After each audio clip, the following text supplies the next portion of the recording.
Allah menciptakan langit dan bumi beserta makhluk hidup yang menjadi penghuninya. Dan Allah menciptakan para malaikat yang tidak pernah lalai untuk menyembah kepada Allah Subhanahu wa Ta'ala. Dan tatkala Allah Subhanahu wa Ta'ala menciptakan Nabi Adam yang terbuat dari tanah, para malaikat sempat bertanya kepada Allah, "Wahai Tuhan kami, buat apa Engkau menciptakan makhluk lain selain kami? Padahal kami selalu bertasbih, bertahmid, melakukan ibadah dan mengagungkan nama-Mu tanpa henti-hentinya. Sedang makhluk yang Engkau ciptakan akan bertengkar satu dengan lainnya, bahkan saling bunuh-membunuh sehingga akan terjadi bencana di atas muka bumi. Namun Allah Subhanahu wa Ta'ala memiliki kehendak lain. Allah Subhanahu wa Ta'ala lebih mengetahui hikmah di balik penciptaan Adam." Kisah ini diabadikan dalam surah Al-Baqarah ayat 30. "Sesungguhnya aku mengetahui akan apa yang kamu tidak mengetahuinya." Quran Surat Al-Baqarah ayat 30. Kemudian Allah Subhanahu wa Ta'ala memerintahkan kepada para malaikat untuk bersujud kepada Nabi Adam sebagai penghormatan dan bukan sebagai ibadah. Namun saat itu iblis protes. Ia merasa dirinya lebih mulia karena diciptakan dari unsur api sedangkan Adam diciptakan dari tanah, dan iblis pun tidak mau bersujud kepada Adam. Dalam surah Al-A'raf ayat 11 Allah Subhanahu wa Ta'ala berfirman, "Dan sesungguhnya telah kami ciptakan kalian, manusia, kami sempurnakan bentuk kalian. Kemudian, saat itu, kami berfirman kepada para malaikat petik terbalik sujudlah kalian semua kepada Adam petik terbalik maka mereka semua bersujud kecuali iblis tidaklah dia termasuk orang yang tunduk bersujud." Quran Surah Al-A'raf, ayat 11. Karena kesombongan inilah Allah Subhanahu wa Ta'ala mengusir iblis dari surga dan melaknatnya sebagai penghuni neraka. Allah Subhanahu wa Ta'ala berkata kepada iblis, "Turunlah kamu dari surga, karena kamu tidak sepatutnya menyombongkan diri di dalamnya. Keluarlah, sesungguhnya kamu termasuk makhluk yang hina." Tapi iblis memohon kepada Allah Subhanahu wa Ta'ala untuk ditangguhkan kematiannya hingga hari kebangkitan, agar bisa menggoda manusia dari jalan yang lurus.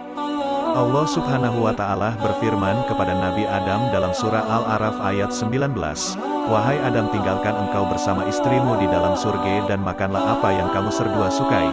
Tetapi janganlah kamu berdua dekati pohon yang satu ini, apabila didekati kamu berdua termasuk orang yang zalim."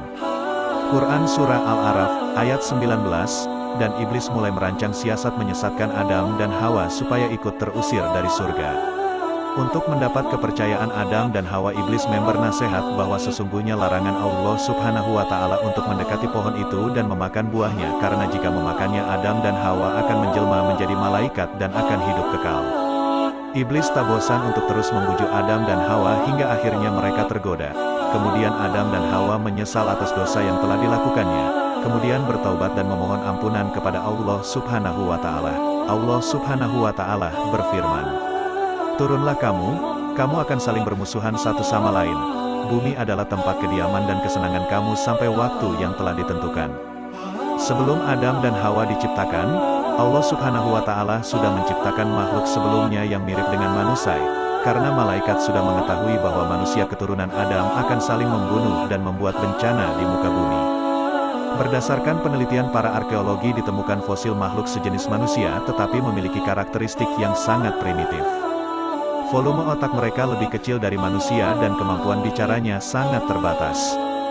Menurut keterangan hadis Nabi, Adam memiliki postur badan dengan tinggi 60 hasta atau sekitar 27 meter lebih, dan Adam hidup selama 930 tahun, sedangkan Hawa diciptakan saat Adam berusia 130 tahun. Anak-anak dari Adam dan Hawa dilahirkan secara kembar, setiap bayi laki-laki dilahirkan bersamaan dengan bayi perempuan. Kemudian Adam menikahkan anak laki-lakinya dengan anak gadis yang tidak sekembar dengannya. Total keseluruhan anak-anak Adam berjumlah 40 anak kembar. Iblis kembali menggoda anak-anak Adam. Saat Kabil dan Habil beranjak dewasa, Nabi Adam mendapat petunjuk dari Allah Subhanahu wa Ta'ala untuk menikahkan Kabil dengan Lubudah, adik Habil, dan Habil menikah dengan Iklimah, adik Kabil.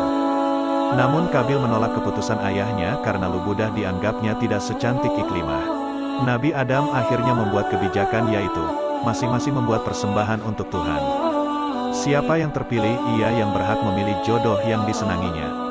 Kemudian Habil mempersembahkan kambing peliharaannya yang gemuk, sedangkan Kabil membawa sekarung gandum yang isinya sudah rusak. Saat persembahan itu disimpan di atas bukit, api besar menyambar kambing Habil sebagai tanda persembahan Habil diterima oleh Allah Subhanahu wa Ta'ala. Kemudian iblis kembali beraksi, karena dirasuki rasa benci, Kabil akhirnya membunuh Habil dan inilah pembunuhan pertama dalam sejarah manusia. Dalam tafsir Al-Qurtubi, Kabil akhirnya melarikan diri bersama saudara kembarnya ke daerah Yaman.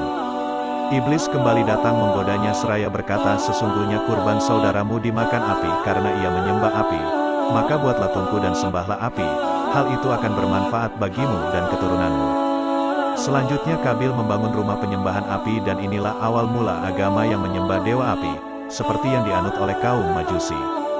Semua makhluk penghuni surga bersujud menghormati Nabi Adam kecuali iblis.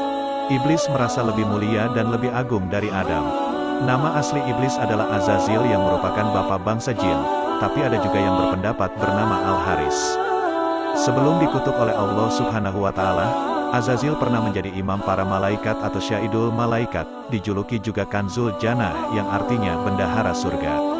Seperti yang ditulis dalam berbagai kitab tafsir, seperti tafsir Ibnu Katsir dan tafsir Al-Kausin, Azazil dibuang ke Jabal Muntaha yang berada di Gurun Yudeha, Syuriah, yang dikenal juga dengan Gunung Azazil.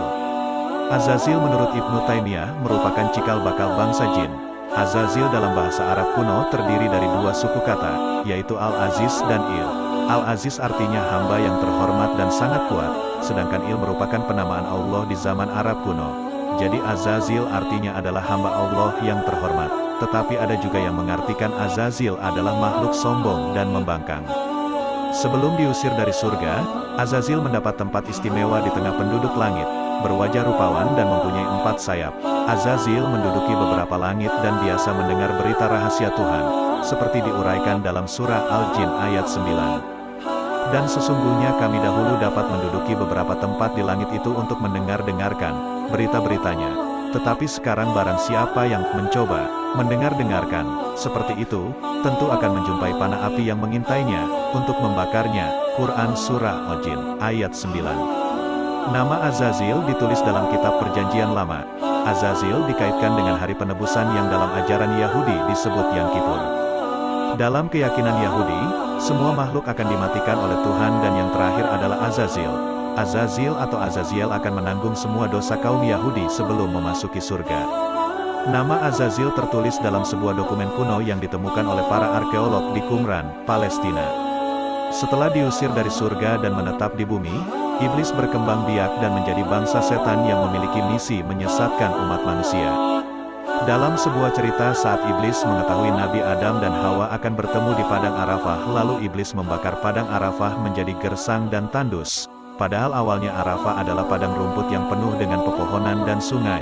Namun kisah ini tidak ditemukan dalam Al-Quran maupun hadis, yang kebenarannya hanya Allah Subhanahu wa Ta'ala yang Maha mengetahuinya. Hingga hari kebangkitan tiba, iblis akan terus menggoda manusia agar terjerumus ke dalam kesesatan. Oleh karena itu kita harus senantiasa mendekatkan diri kepada Allah Subhanahu wa Ta'ala agar terhindar dari godaan setan yang terkutuk.